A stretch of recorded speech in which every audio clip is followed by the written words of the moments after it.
Okay, this guy Brandon says this is the most underrated side hustle of the 2020s, and it's not Twitch, it's not Twitter, it's not Instagram, it's actually selling digital products on Etsy. He says it's the most lucrative and underrated side hustle of the 2020s because it's fastest growing e-commerce, right behind Chewy, Apple, and Amazon, so it has a lot of potential.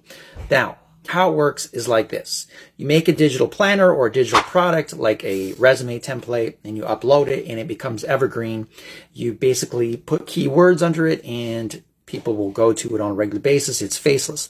The only downside of this, I tried, is that it takes time to make one template. It took me a whole day to make. I got it uploaded. I got a few impressions. You have to realize that just posting one isn't going to do anything. I think you're going to have to post maybe 20, 30, 40, even 50 of them before you start to see results. So if you go in with that expectation, then yeah, this could be a very lucrative side hustle. In the meantime, if you want my most profitable side hustle ever, you can go to my profile and try it. I have 30 other side hustles that I've recently tested, and my top 5 are right at the top.